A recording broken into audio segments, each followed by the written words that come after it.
4 دلیل اصلی داره که من به مشتریا میگم XX 3.5 لیتر رو تو هر مدلی نخرم. یکیش ایراد خیلی شایعی که داره ایراد برقی ماشینه که یونیت IBM و FRMش خیلی سریع آسیب میبینه.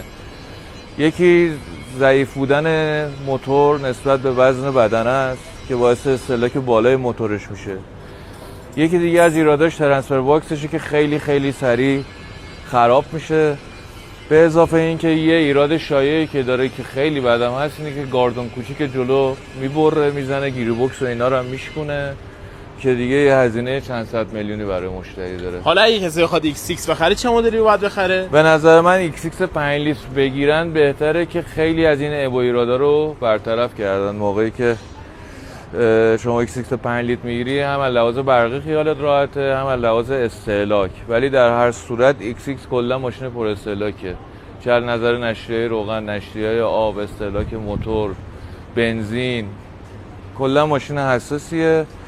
به نظر من با این پول این X6 میتونن ماشین مدل بالاتر حداقل BMW بگیرن، راحت تر باشه. دم شما گرم.